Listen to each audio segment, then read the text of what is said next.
नमस्कार. स्वामी माधवनाथ लिखित ज्ञानेश्वर दर्शन अर्थात कृतार्थ जीवनाचा मूलमंत्र हे पुस्तक आपण वाचत आहोत.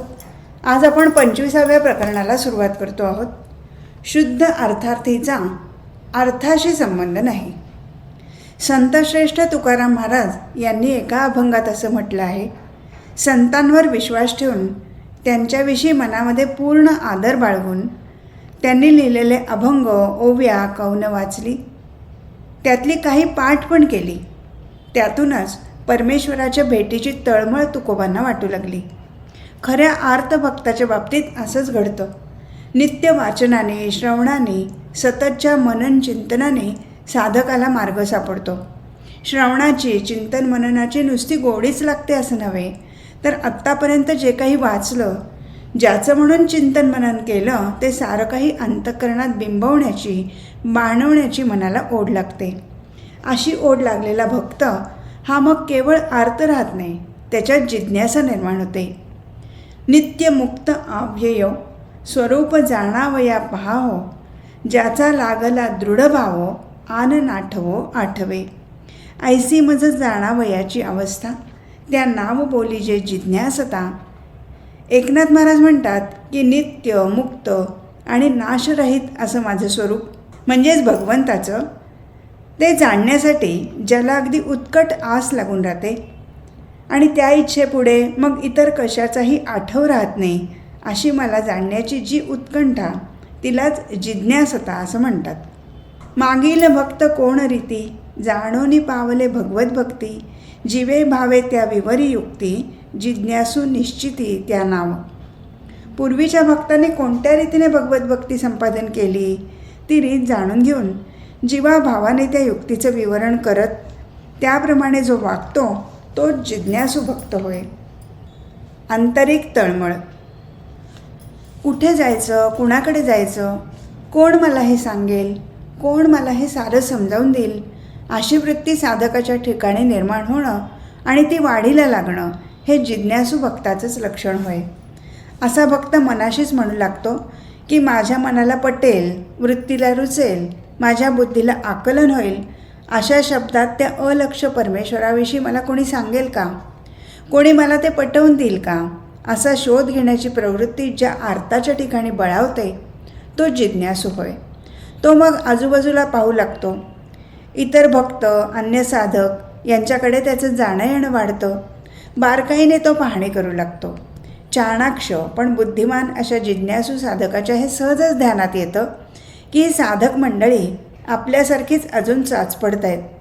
काही साधक गुरु करून बसले आहेत, काही जण सद्गुरू चरणी पूर्ण शरणागत झाले आहेत, तर काही जण आपापल्या कल्पनेप्रमाणे पारमार्थिक ग्रंथाचे अर्थ लावण्यात गर्क झालेले दिसत आहेत.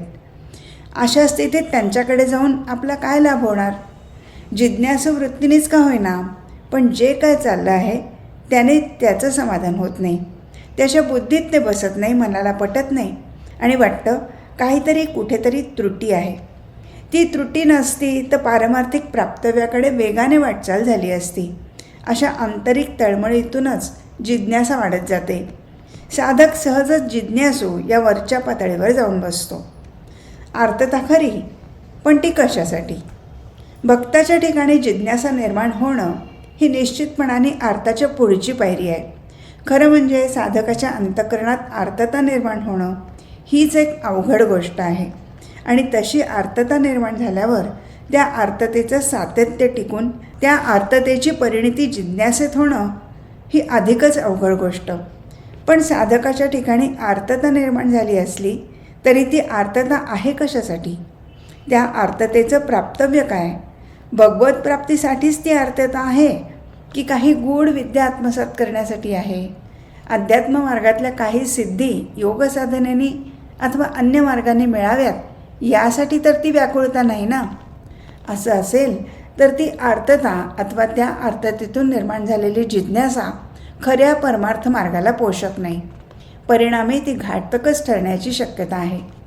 भेटी लागे जीवा लागलीसे आस यासारख्या अभंगातून तुकाराम महाराजांनी व्यक्त केलेली आर्तता किंवा कृपा कटाक्षे सांभाळी दिना, तुझविण रामा मज कंठ वेना, यासारख्या प्रार्थनेतून समर्थांनी भाकलेली करुणा अथवा कागा माझा तुझं न ये कळवळा उदारा दयाळा पांडुरंगा उताविळ मन सुटुपा हे भान दाखवी चरण स्वामी म्हणे असा दर्शनाची इच्छा पूर्ण व्हावी म्हणून स्वामी स्वरूपानंद यांनी घेतलेला ध्यास हा पाहिला म्हणजे खरी अर्थता कशाला म्हणतात ते ध्यानी येतं. अशी पोटतिडीक उत्पन्न करणारी आर्तता असेल तर त्यातून जिज्ञासा निश्चित निर्माण होईल. अर्थात ती आर्तता अथवा जिज्ञासा ही कोणत्या तरी सिद्धीसाठी असणार नाही अथवा किमय करता असणार नाही हे उघड आहे. तिथे प्राप्तव्य असतो फक्त भगवंत. आर्तता जिज्ञासामधलं अंतर. आर्तता ही पहिली पायरी, जिज्ञासा ही त्याच्या पुढचीच पायरी खरी, पण उंचीच्या दृष्टीने या पायऱ्यात देखील खूप अंतर असतं. एकदा जिज्ञासा निर्माण झाली की मग त्या जिज्ञासेच्या पूर्तकतेकरता तो साधक भक्त अचूक मार्गदर्शनासाठी आपल्याला कोणी भेटेल का म्हणून चहूकडे शोध घेऊ लागतो. भगवंताच्या भेटीचा नेमका मार्ग कोणत्या ग्रंथात सांगितला आहे हे पाहण्यासाठी मग तो ग्रंथ धुंडाळू लागतो. ज्ञानेश्वरी, दासबोध, भागवत, तुकोबाची गाथा, भगवद्गीता अशा अद्वैत बोधाच्या ग्रंथातून त्या प्राप्तव्याचा मार्ग गवसेल काय याचा तो शोध घेऊ लागतो. सदा सर्वदा प्रीती रामी धरावी असं समर्थांनी म्हटलं आहे. पण त्याचा नेमका अर्थ काय? प्रीती म्हणजे काय? प्रेम कशाला म्हणतात? ते प्रेम करायचं तरी कसं? रामाच्या ठिकाणी प्रेम ठेवायचं म्हणजे करायचं काय? हा राम तरी कोण, कुठला? दशरथ का बेटा की घटघट में बैठा? आत्माराम म्हणतात तो आणि हा राम हे एकच का? असे नानाविध प्रश्न साधकाच्या मनात निर्माण होतात. तो राम सर्वत्र सर्व ठिकाणी असतो म्हणजे तरी काय? तो सापडणार कसा? कोणाला विचारू? कोण मला हे नेमकं सांगेल? काय केलं असता तो राम सापडतो? तो प्राप्त करण्यासाठी करावी लागणारी साधना तरी कोणती? या साऱ्या प्रश्नांची जिज्ञासू वृत्तीने उत्तर शोधण्याच्या प्रयत्नात अनेक संतांची नानाविध वचनं डोळ्यापुढे येतात. मोठ्या जिद्दीने चिकित्सक बुद्धीने अनेक ग्रंथ वाचले जातात. त्या वाचनाच्या वेळामध्ये ग्रंथकर्ता काय आहे, म्हणजे खरा संत आहे की नाही, आत्मसाक्षात्कारी आत्मानुभवी आहे का नाही हे पाहण्याचं भानही राहत नाही. महिन्यात साक्षात्कार, सप्ताहात समाधी, ध्यानच परमात्म्याचं प्रवेशद्वार, तूच माझा गुरु, दी थर्ड आय अशासारख्या साधकाला आकर्षित करणाऱ्या शीर्षकाने साधक त्या त्या ग्रंथाकडे आकृष्ट होतो आणि असल्या ग्रंथांच्या वाचनात मन गळून जातं. पण प्रत्यक्षात पदरात मात्र काही पडत नाही. नाश केला शब्दज्ञाने या तुकोबाच्या उक्तीचा अनुभव मात्र पदोपदी येतो. पुस्तकातल्या उलट सुलट विचारांनी साधक अधिकच हैराण होतो. मनाची बेचैनी वाढते. धनसंपत्तीची अभिलाषा नाही. आर्तता आणि जिज्ञासूपणा यांच्या वादसंवादातून साधक अर्थार्थीच्या पायरीवर पोचतो. अर्थार्थी या शब्दाशी व्यावहारिक अर्थाचा म्हणजे पैशाचा, द्रव्याचा, धनसंचयाचा सुतराम संबंध नाही. अर्थार्थी म्हणजे प्रापंचिक अडचणीत द्रव्याची म्हणजे पैशाची इच्छा करणारा असा अर्थ कोणी कोणी करतात, पण तो पूर्णपणे चुकीचा समजावा. भगवत प्राप्तीची तीव्र व्यथा म्हणजेच जर आर्तता, तर त्या आर्ततेच्या पुढच्या पायऱ्या चढणारा साधक अथवा भक्त पैशाच्या म्हणजे अर्थाच्या अभिलाषेत कशाला घोटाळेल? जोडोन या धन उत्तम व्यवहारे उदास विचारे वेच करी असा सदुपदेश संतश्रेष्ठ तुकाराम महाराजांनी सर्वसामान्य सांसारिकांनाही केलेला आहे. तो उपदेश आर्त जिज्ञासू असलेल्या भक्ताच्या गावीही नसेल का? तो अर्थार्थी भक्त द्रव्याची इच्छा धरणारा असं म्हणणं म्हणजे भक्तिभावाची शुद्ध विटंबना करणंच आहे. प्रत्येक वस्तूत ईश्वराला शोधणारा तो अर्थार्थी भक्त अत्यंत मौल्यवान अशी हिऱ्या मोत्यांची माळ सीतामाईंनी हनुमंताला दिली, पण एक एक मणी फोडून त्यात राम नाही म्हणून त्याने ती माळ फेकून दिली. अर्थार्थी भक्त देखील याच चाकोरीतला. म्हणती अर्थार्थी द्रव्य कामना ते मंद व्याख्याना प्रवर्तती असं स्पष्टपणे एकनाथ महाराजांनी म्हटलं आहे. महाराज पुढे म्हणतात, सर्व अर्थी मी अर्थना शुद्ध अर्थार्थी या नाव जाणा. म्हणजे प्रत्येक अर्थामध्ये माझंच मागणं अथवा मला शोधणं होय, याला शुद्ध अर्थार्थी असं संबोधतात. प्रकरण 26 अंतर्यामी घ्यायचा शोध. समर्थ रामदास स्वामींनी साधकाला सदुपदेश करताना म्हटलं आहे, तस्मात विचार करावा, देव कोण तो ओळखावा, आपुला आपण शोध घ्यावा अंतर्यामी.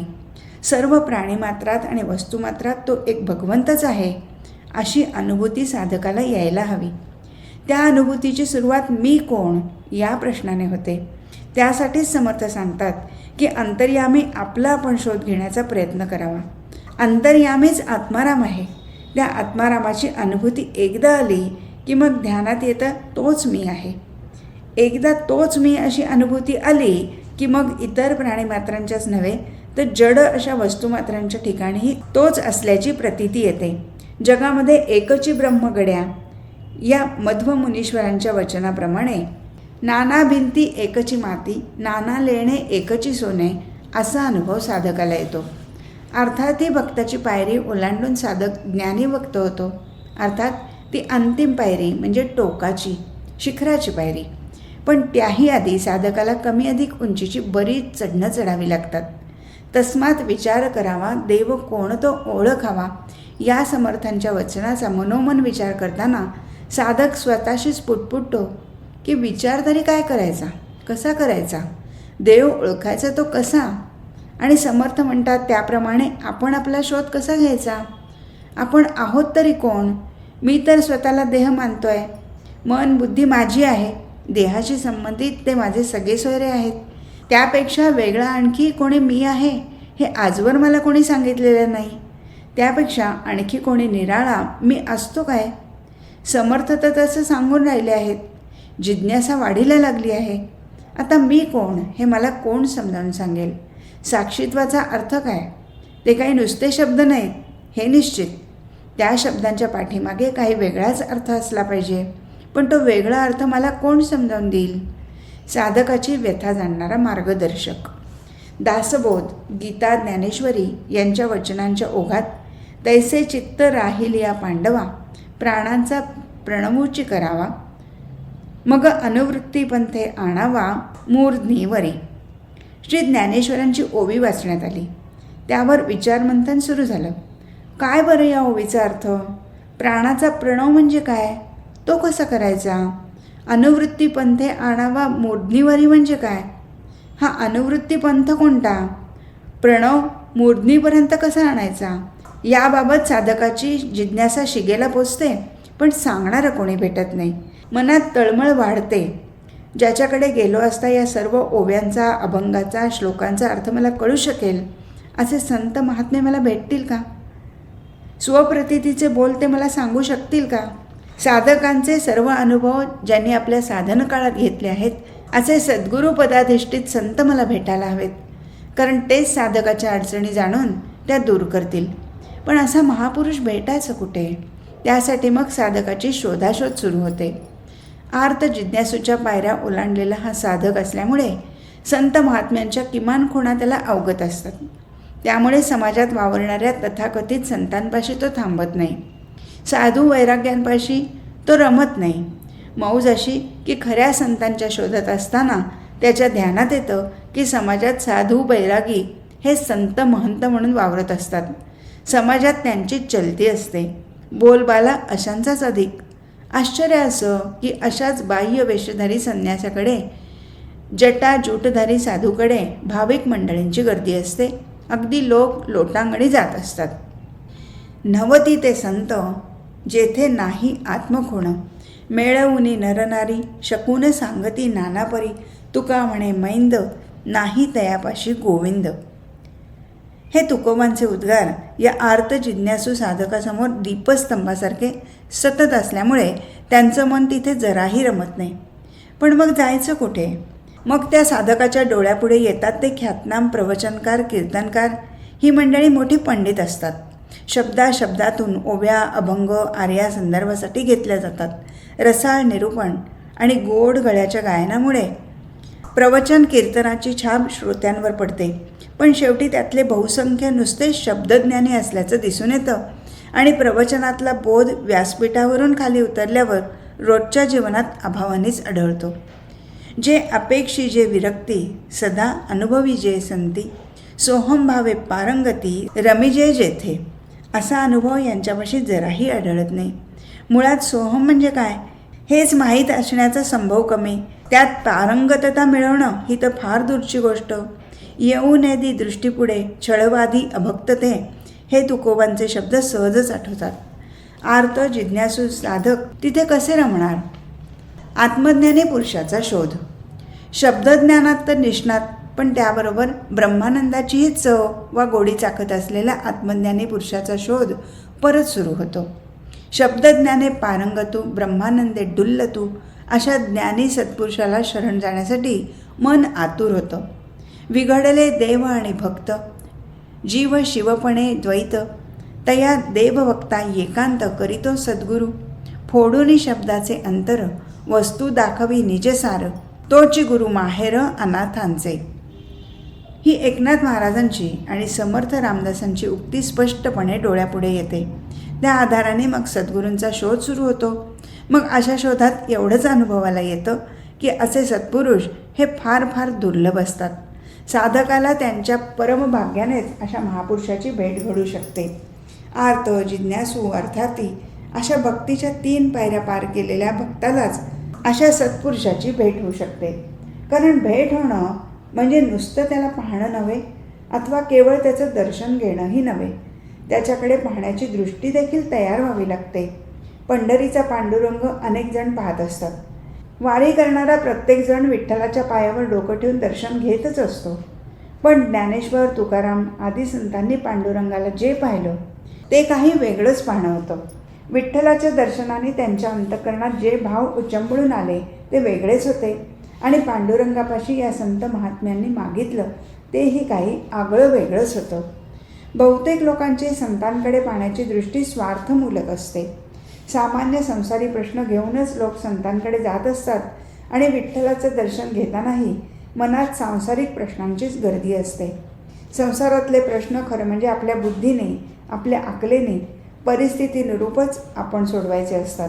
अर्थात आर्त जिज्ञासू अर्थार्थी अशा पायऱ्या ओलांडलेल्या साधकाला हे सांगावं लागत नाही.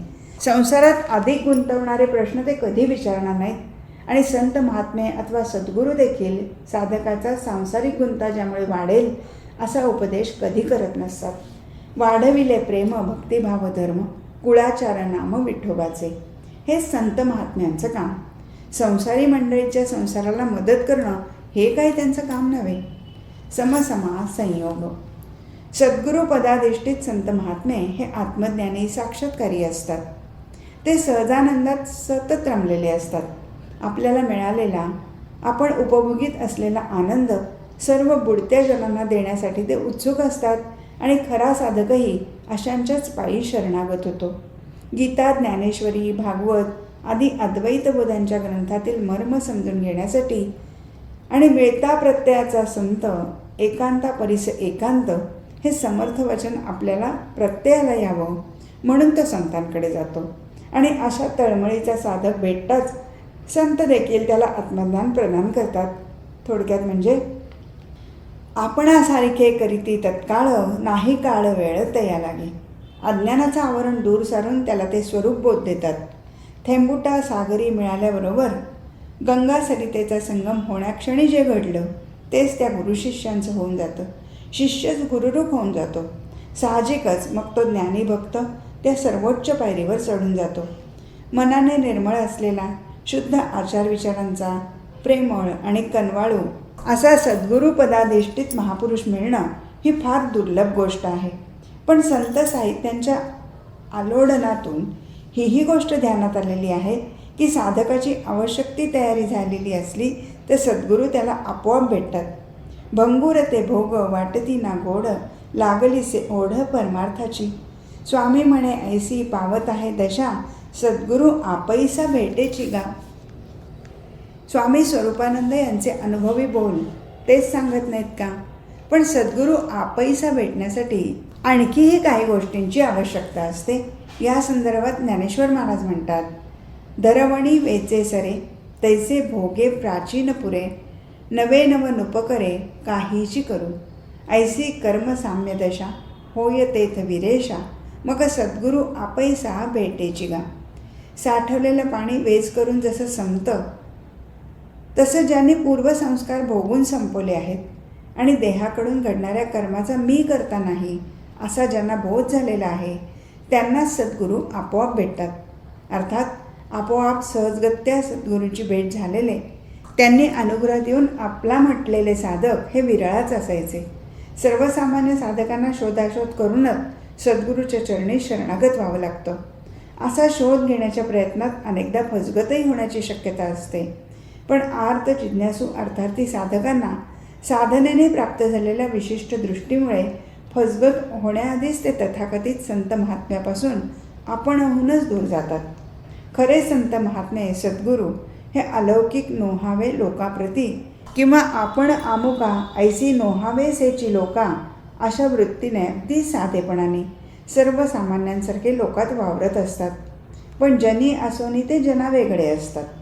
म्हणूनच सत्पुरुषाची ओळख सर्वसामान्यांना सहजासहजी पटू शकत नाही. तशी दृष्टी असणाऱ्यांनाच सद्गुरूंची ओळख पटते आणि तेच सद्गुरूंकडून जे मिळवायचं ते मिळवतात. आज इथेच थांबू. हरिओम तत्सत.